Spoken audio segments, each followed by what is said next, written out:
இதுதாங்க 160 kVயோட stabiliser, oil cooled ஸ்டெப்லைசருங்க இது. இதில் என்னென்ன காம்பனன்ட்ஸ் இருக்குதுன்னு பார்ப்போம். ஃபஸ்ட்டு பார்த்தீங்கன்னா ட்ரான்ஸ்ஃபார்மரு 230 வோல்ட்டு 15 வோல்ட் கன்வெர்ட் பண்ணி கொடுக்குறது.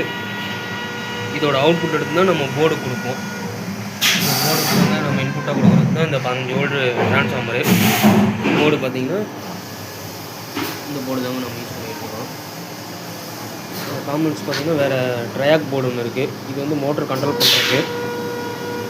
அடுத்து பார்த்திங்கன்னா இந்த மோட்ரு ஆர் ஃபேஸ்க்குரியது, ஒய் ஃபேஸ்க்குரிய மோட்ரு, பி ஃபேஸ்க்குரிய மோட்ரு, காண்டக்டரு 160 ஆம்ஸ் காண்டக்டர்.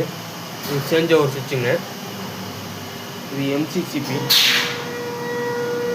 மற்றபடி வேரியாக்கு பிபிடி எல்லாமே ஆயில் கூல்டுங்கிறதுனால உள்ளுக்குள்ளே நம்ம வச்சுருப்பாங்க. அதாவது இது கீழே இருக்கும், கீழே இருக்குங்க. இதுதாங்க நம்ம ஆயில் கூல்டு ஸ்டெப்லைசரு. இதோட வோல்டேஜ்லாம் எப்படி நம்ம பார்க்கணும்னா டிஸ்பிளேல பார்த்துக்கலாம். பார்த்திங்கன்னா இன்புட்டில் பார்த்தீங்கன்னா இதான் இன்புட் 238, 233, 239 வருதுங்க.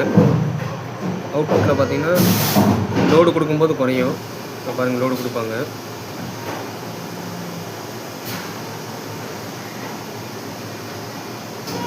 லோடு கொடுத்ததுக்கப்புறம் அப்படியே குறையுதுங்க. 236, 238.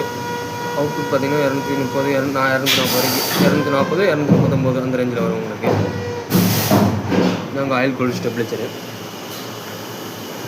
வேறு எதாவது சர்க்யூட் டயக்ராம் வேணும்னா சொல்லுங்கள், உங்களுக்கு எக்ஸ்பிளைன் பண்ணுறேன்.